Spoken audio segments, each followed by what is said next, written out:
Good morning, students. Today our topic is social and religious cause. कि जो revolt हुआ था 1857 का, उसके हमने रीजंस पढ़े थे, political reasons, economics reasons, and ये है सोशल एंड रिलीजियस कोज कि किस तरह से सोशल एंड रिलीजियस से 1857 की क्रांति जो हुई थी उसको बढ़ावा मिला. The British viewed Indian as racially inferior and culturally backwardness.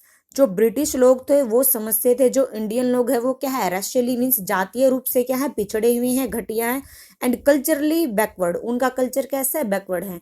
Means वो जो ब्रिटिश लोग थे वो इंडियंस को कैसा मानते थे, इंफीरियर मानते थे, घटिया मानते थे. ठीक है. दे वर एरोगेंट एंड रूड. उनके साथ कैसा बिहेव करते थे, वो बहुत ज्यादा एरोगेंट थे, हठी थे, एंड रूडली तरीके से बिहेव करते थे. For example, Indians were not allowed to travel in first class compartment in the train. जैसे ट्रेन में कंपार्टमेंट होते हैं ना, first class compartment, second, third, तो फर्स्ट क्लास कंपार्टमेंट में ट्रेवल करने का जो राइट्स था वो इंडियन के पास नहीं था. मीन्स जो अलो किया जाता था वो सिर्फ ब्रिटेन के लोग, ब्रिटिश लोग ही फर्स्ट क्लास कंपार्टमेंट में ट्रैवल कर सकते थे, इंडियन वहां पे ट्रैवल नहीं कर सकते थे. Educated Indians were denied opportunity of promotion as well as appointment to higher position. Higher position पे किन को अपॉइंट किया जाता था, ब्रिटिश लोगों को अपॉइंट किया जाता था. अगर इंडियन लोग क्या है, एजुकेटेड है, अगर कोई ऐसा आदमी है, कोई भारतीय है जो पढ़ा लिखा हुआ है, उसको भी डिनाइड कर दिया जाता था. उसके पास कोई अपॉर्चुनिटी नहीं थी, कोई अवसर नहीं दिया जाता था उसको कि उसका हाई पोजीशन पे क्या कर सके, प्रमोशन कर सके. तो ये भी एक रीजन रहा है. The social and religious reform laws passed by the British, such as ban on sati, legislations of widow remarriage, introduction of western educations, etc. अब ब्रिटिश लोगों ने भी सोशल और रिलीजियस तरीके से भी इंटरफेयर करना शुरू कर दिया. हालांकि उन्होंने कुछ सुधार भी किए ब्रिटेन के लोगों ने. जैसे उन्होंने क्या किया, जो सती प्रथा सती प्रथा थी उस पे बैन कर दिया. सती प्रथा क्या होती है, अगर कोई विधवा हो जाती है, कोई नारी जिसका हस्बैंड की मृत्यु हो जाती है, तो उसको जिंदा उस चिता पे जला दिया जाता था. ठीक है, उसको बोलते हैं सती प्रथा. या जो विधवा है, मान लो उसको नहीं जलाया जाता था, उसको दोबारा मैरिज करने का अधिकार नहीं था, तो इन्होंने उसको भी दूर कर दिया. एक तो सती प्रथा को पे बैन कर दिया कि ऐसा नहीं होगा. दूसरा क्या है, जो विडो थी वो दोबारा शादी कर सकती थी. और एजुकेशन में कैसे इंट्रोड्यूस किया उन्होंने, वेस्टर्न एजुकेशन को इंट्रोड्यूस कर दिया, जो आज के टाइम पे हम रीड कर रहे हैं. One considered as an interference with the customs and religious practice of Indians.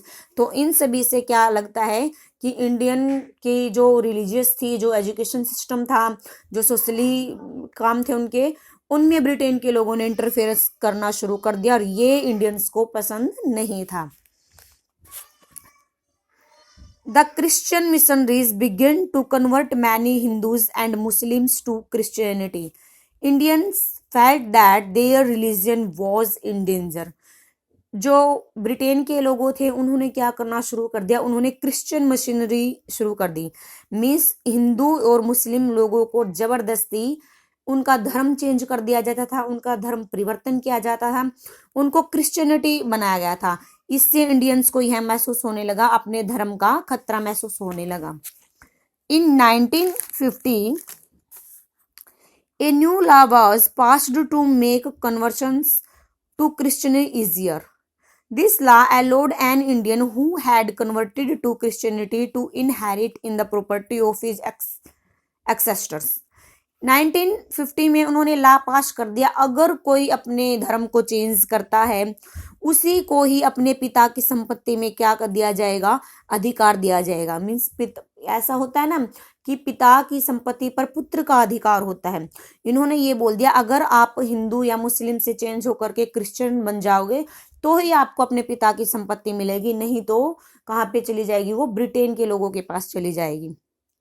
Many Indians began to feel the British were destroying their religion, the social customs and their traditional way of life.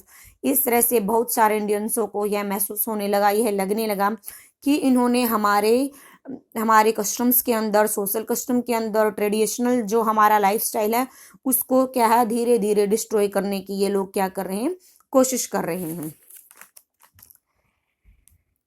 The salary paid to Indian sepoys was, Indian sepoys क्या है, sepoys क्या होते हैं, सिपाही होते हैं, much lower than the British soldier, this caused unrest among the sepoys in the British army. जो salary दी जाती थी, ठीक है, अब आर्मी है, इंडिया की आर्मी है, इंडिया की आर्मी में इंडियन भी हैं, जो कि ब्रिटेन का अधिकार है इंडिया पे, तो वो ऑफिसर्स कौन होंगे, ब्रिटेन के लोग होंगे। बट मान लो समान लेवल पे हैं, ठीक है, कोई एक लेवल है, कोई एक पद है जो इंडियंस को भी दिया गया है और ब्रिटेन के लोगों को भी दिया गया है, बट इंडियंस को सैलरी क्या है, ब्रिटेन के लोगों से के कंपैरिजन में सैलरी को कम दिया जाता था। There was professional discontentment among the sepoys, higher position in army were reserved for the British. इसलिए क्या है, सिपाहियों में, इंडिया के सिपाहियों में, इंडिया के सिपोइज में क्या फैल गया, असंतोष फैल गया, क्योंकि हायर पोजीशन किसके लिए रिजर्व थी, ब्रिटिश लोगों के लिए रिजर्व थी। The higher position to which an Indian soldier could rise was that of subedar. मान लो इंडियन का सोल्जर है, जो इंडियन का बंदा है, भारतीय है, वो सोल्जर है, अगर वो ऊंचे पद तक पहुंच भी पाता है तो वो सिर्फ सूबेदार तक ही बन सकता था, उससे आगे वो नहीं जा सकता था। A new law was passed that required new recruits to travel overseas if required. It caused resentment in the Hindu sepoys who believed that it was again their religion. एक न्यू लॉ पास किया गया, ठीक है, new law pass किया गया, it caused resentment in the Hindu sepoys who believed that it was against their religion. Means जो हिंदू लोग हैं, ठीक है, हिंदू जो सिपाही हैं, वो क्या, वो बिलीव करते हैं कि वो उनका जो धर्म है, जो उनको धर्म चेंज किया जा रहा है, उनका धार्मिक परिवर्तन किया जा रहा है, वो इनके धर्म से क्या है, अलग है, एकदम उसके अगेंस्ट है। Sepoys were not paid an extra allowance और भत्ता for fighting in far of place. कई बार क्या है, बाहर देशों के साथ भी युद्ध करना पड़ता था, तो इसमें इंडियन आर्मीज भी होती थी, इंडियन के सिपोइज भी होते थे, बट मान लो वो युद्ध जीत जाते हैं तो इंडियंस को क्या है, एक्स्ट्रा पेड नहीं दिया जाता था, एक्स्ट्रा अलाउंस नहीं दिया जाता था, उनको कोई भत्ता वगैरह नहीं दिया जाता था। नेक्स्ट है immediate cause. The rebellion actually started over a gun. Sepoys in the British Army were issued a new Enfield rifle which was much more powerful than the one they had been using earlier। कि जो actually में जो ये 1857 start हुई, उसका immediate causes क्या रहा, कि एक रेबिलियन विद्रोहियों ने क्या किया, एक राइफल को अनाउंस्ड कर दिया, एक राइफल इशू की गई, एनफील्ड राइफल, ठीक है। एनफील्ड राइफल क्या है, एक गन है, और ये गन किससे भरी हुई होती थी, ये काओ एंड जो पिग होता है उसके फैट से भरी हुई होती थी। तो इसको इशू करना ही एक बहुत बड़ी बात रही 1857 को लेकर के, और ये इससे पहले इस राइफल के बारे में कोई नहीं जानता था, ना ही किसी के द्वारा इसको यूज किया गया था। एक cartridge for the new Enfield rifle, जो इस गन में जो फिल किया जाता था कार्टिज, वो ये कार्टिज था, ठीक है, जो काउ एंड पिग के फैट से भरा हुआ होता था, से बना हुआ होता था। The final spark for the revolt was provide by the new cartridge that were issued to the soldier for the Enfield rifle. वही कि जो रिवोल्ट हुआ, इसको फाइनली स्पार्क मीन्स एक आग की चिंगारी का काम किया इस कार्टिज ने, क्योंकि ये कार्टिज क्या है, for loading the rifle sepoys had to bite the cartridge to release the gun powder. तब इस कार्टिज को गन के अंदर भरना होता था, उनको ये कार्टिज अपने मुख से छीलनी होती थी, मुंह से छीलनी होती थी जो गन पाउडर होता था। It was believe that the cartridge were graced with Lord pork fat. Lord क्या होता है, पोर्क फैट मीन्स पिग का फैट, एंड टैलो क्या होता है, काऊ का फैट, मीन्स जो ये कार्टिज थी, जो ये कारतूस था, ये पिग और काऊ के फैट से बना हुआ होता था। Pork fat was regarded as unclean by Muslim. जो पोर्क फैट है वो अनक्लीन किसके लिए माना जाता है, मुस्लिम द्वारा अनक्लीन माना जाता है, वो अच्छा नहीं मानते पिग के फैट को। The use of cow fat angered the Hindu as cow were sacred to them. और जो काउ का फैट है, काउ को अब क्या है, हिंदू लोग पूजनीय मानते हैं, माता मानते हैं, तो इन्होंने इसका क्या किया, करना शुरू कर दिया, विद्रोह करना शुरू कर दिया। It hurt the religious sentiments of both the Hindus and Muslim soldiers in the British Army. This incident sparked the most dangerous uprising against British. इसलिए मुस्लिम और हिंदू सोल्जर्स द्वारा उनके जो कि धार्मिक सेंटिमेंट्स बने हुए थे, जो उनका धार्मिक लगाव था, उनको दूर किया गया था उनसे, ठीक है। मीन्स उनके धर्म के खिलाफ थी गन्स को यूज करना, क्योंकि वो मुख से लगा के उनको छीनना पड़ता था, और ये पिग और काव के फैट से बने हुए थे। इसलिए इस घटना ने स्पार्क मीन्स एक आग का काम किया। मीन्स 1857 की क्रांति में ये जो घटना है यूज करना कार्टिज का, ये भयानक सिद्ध हुआ। Primary source, this account is from the memories of Subedar Sitaram Pandey, a sepoy recruited in 1812 in the Bengal Native Army। जो ये तथ्य दिया गया है, जो ये सोर्स बताया गया है, ये सोर्स एक बंगाल में है, जो आर्मी में एक बंदा था जिसका नाम था सूबेदार सीताराम, उसके द्वारा 1812 में दिया गया है, ठीक है। वो क्या बताता है, About this time, the सरकार sent parties of men from each regiment। Regiment क्या होते हैं, सिपोइज की जैसे आप टोली लगा लो, ठीक है। अलग अलग रेजिमेंट होती हैं, जैसे पटना की रेजिमेंट अलग थी, कानपुर की अलग थी, दिल्ली की अलग थी, झांसी की अलग थी। ये मतलब मीन्स सिपोइज की टोली होती है। Regiment to different garrisons for instructions in the use of new rifle. जो ये न्यू राइफल आई थी, न्यू गन आई थी कार्टिज की, इनको यूज करने के लिए अलग अलग रेजिमेंट्स अलग अलग डिफरेंट गैरिसन में अलग अलग स्टेट में क्या कर दी गई, भेज दी गई, ताकि जो ये रेजिमेंट है ये सिखा सके आर्मी को कि इनको इस गन को किस तरह से यूज करना है। These men performed the new drill for some time until a report got about by some means or the other that the cartridges used for this new rifle were graced with the fat of cow and pigs। Starting में किसी को नहीं पता था कि इस जो ये कार्टिज बनी होती है ये किस चीज की बनी होती है। धीरे धीरे इसका यूज करने लगे और ये महसूस फील करने लगे कि ये तो काव और पिग के फैट से बनी हुई है। The man from our regiments rode to other. जो रेजिमेंट का एक मैन है वो लिखता है इस बारे में, in the regiment telling them about this and there was soon excitement in every regiment. धीरे धीरे लोगों ने यूज किया इस गन्स को, इस कार्टेज को, तो उनको पता चला कि हाँ भाई ये तो काव के फैट की बनी हुई है, ठीक है, या पिग के फैट की बनी हुई है।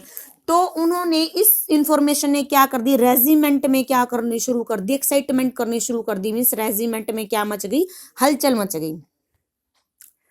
सम man pointed out that in 40 years service nothing had ever been done by the सरकार to insult their religion। कुछ लोगों का कहना है, कुछ लोग कह रहे थे कि हमें 40 साल हो गए हैं ब्रिटिश सरकार के अंदर काम करते हुए, पहले तो ब्रिटिश सरकार ने ऐसा कोई काम नहीं किया जिससे हमारे रिलीजन पे क्या हो, आघात हो, हमारे रिलीजन की इंसल्ट हो। But as I have already mentioned the sepoys mind had been inflamed by the seizure of Awadh. But इस चीज ने, गन ने, जो कि पहले से 1857 की रिवोल्ट थी, 1856 में क्या किया था, जो ब्रिटेन के लोग थे उन्होंने अवध पे कब्जा कर लिया था, ठीक है। अब अवध पे कब्जा कर लिया था तो इससे भी जो ब्रिटेन, जो इंडियंस थे उनमें रोष था, उनमें गुस्सा चढ़ा हुआ था ब्रिटेन के प्रति। तो ये चीज उनके क्या है, माइंड में बैठ गई थी कि ये तो इन्होंने तो हमारे अवध पे भी कब्जा कर लिया है, और अब ये गन में काव एंड फैट, काव का और पिग के फैट लगा के दे रहे, तो हमारे रिलीजियस को भी ठेस पहुंचा रहे हैं ये लोग, ठीक है। Interested parties work to point out that the great aim of the English was to turn us all into Christians, and they had therefore introduced the cartridge in order to bring this about, since both Mohammedans and Hindus would be defined by using it, क्योंकि ये cow and fat, cow की और pig की fat की बनी हुई है, तो मुस्लिम लोगों ने भी और हिंदू लोगों ने भी क्या कर दिया, इसको रिजेक्ट कर दिया। उन्होंने मना कर दिया कि हम इस कार्टिज का यूज नहीं करेंगे, क्योंकि यह हमारे किसके खिलाफ है, हमारे धर्म के खिलाफ है। The colonel sahib was of the opinion that the excitement which even he could not fail to see would pass off as it had done before। और जो अकबर, जो कॉलोनियल साहिब क्या होता है, अफसर होता है कोई, ठीक है, जो उनकी आर्मीज वगैरह में जो ऑफिसर्स हैं उसके लिए वर्ड यूज किया गया है। उन्होंने देखा कि आर्मीज के लोगों में क्या हो गई है, हलचल पैदा हो गई है, और यह हलचल किसी बड़े खतरे का क्या है, संकेत है। ठीक है, next topic is spread of revolt। The rumor about the greased cartridge soon spread everywhere। जो रूमर होती है, अफवाह मीन्स यह अफवाह कि जो कार्टिज है, जो कारतूस है, वो भरे हुए हैं फैट से, ठीक है, काउ और पिग की फैट से। The first soldier of protest against it was Mangal Pandey, a Brahmin sepoy इन बैरकपुर। बैरकपुर में एक मंगल पांडे नाम का ब्राह्मण था, ठीक है, वो सिपाही था। उसने इसका सबसे पहले क्या करना शुरू कर दिया, विद्रोह करना शुरू कर दिया। On 29 March 1857 he refuse to use the greased cartridge and killed 2 English officers. उन्होंने 29 मार्च 1857 में रिफ्यूज्ड कर दिया कि हम इस कार्टिज का यूज नहीं करेंगे, और 2 इंग्लिश ऑफिसर्स को क्या कर दिया, मार दिया। He asked other sepoys to join him to end the British rule. और उसने यह कहा कि अदर जो सिपोइज थे, जो अदर आर्मी में लोग इंडियंस थे, उनको बोला कि आप मेरे साथ ज्वाइन हो जाओ और हम क्या कर देंगे, इंग्लिश रूल का क्या कर देंगे, एकदम खात्मा कर देंगे, मीन्स इनको समाप्त कर देंगे। He was soon arrested and was hanged। इसको जल्दी से क्या कर दिया गया, अरेस्ट कर लिया गया और उसको फांसी की सजा सुनाई गई मंगल पांडे को। His execution led to the immunity of sepoys। English लोगों के मीन्स ब्रिटेन लोगों के इस कार्य ने, एक्सक्यूशन होता है इस काम ने, कौन से काम ने, मंगल पांडे को फांसी की सजा सुनाने के काम ने सिपोइज में, सेना में क्या कर दिया, इम्यूनिटी कर दी, मीन्स बगावत कर दी। इन अप्रैल 1857 85 sepoys of cavalry regiments of Meerut refused to use the greased cartridge। और अन्य 85 सिपोज ने क्या कर दिया, रेजिमेंट्स में से इन कारतूसों को यूज करने से मना कर दिया। They were dismissed from services on 9 मई 1857। और 9 मई 1857 को और जो थे उनको उनकी सर्विस से 85 जिन्होंने मना कर दिया था ना कि हम इस गन का यूज नहीं करेंगे, उनको क्या कर दिया, उनकी सर्विस से निकाल दिया, मीन्स नौकरी से बाहर कर दिया। They were sentenced to 10 years in jail for disobeying their officer. Means officer की आज्ञा का पालन ना करने के जुर्म में इनको क्या कर दिया, जेल में डाल दिया 10 years के लिए। The response of the other Indian soldiers in Meerut was quite extraordinary। On 10 May, the soldiers marched to jail in Meerut and released the imprisoned sepoys। Response क्या रहा अदर इंडियन सोल्जर का, उन्होंने देखा कि ये तो हमारे धर्म को भी चेंज कर रहे हैं, ठीक है, हमारे अंदर घुसे जा रहे हैं, तो इन्होंने क्या करना शुरू कर दिया कि हमारे बंदों को भी मार रहे हैं, उनको जेल में भी डाल रहे हैं। इन्होंने मार्च करना शुरू कर दिया, सोल्जर्स ने मार्च निकाला 10 मई को, और जिन लोगों को, इंडियन आर्मीज को, इंडियन सोल्जर्स को जिन्हों को बंदी बनाया था, उनको क्या कर दिया, मुक्त कर दिया। They attacked and killed British officer. इन्होंने ब्रिटिश ऑफिसरों पर अटैक करना शुरू कर दिया, उनके जो ऑफिस वगैरह थे उनको जला दिया और ऑफिसर्स को मार डाला। दे captured gun and ammunitions and set fire to the buildings and properties of the British and declared war on the Firangis। इन्होंने ब्रिटिश ऑफिसरों को मारना शुरू कर दिया, उनके ऑफिस थे उनको जला दिया, ठीक है, एम्यूनिशंस मीन्स गोला बारूद करना शुरू कर दी, उनकी बिल्डिंग्स को में आग लगा दी, और डिक्लेयर कर दी क्या है, फिरंगीज, वार ऑन फिरंगीज। जो फिरंगी लोग थे, जो ब्रिटेन के लोग थे, फिरंगी किनको बोला जाता है, जो ब्रिटेन से आए हुए लोग थे, मीन्स जो विदेशी लोग थे उनको फिरंगी बोला जाता है, जो फॉरेनर से आए हुए हैं। उन फॉरेनरों के खिलाफ क्या कर दी, बगावत शुरू कर दी, मीन्स जंग का ऐलान कर दिया, युद्ध का ऐलान कर दिया। The soldier were determined to bring an end to their rule in the country.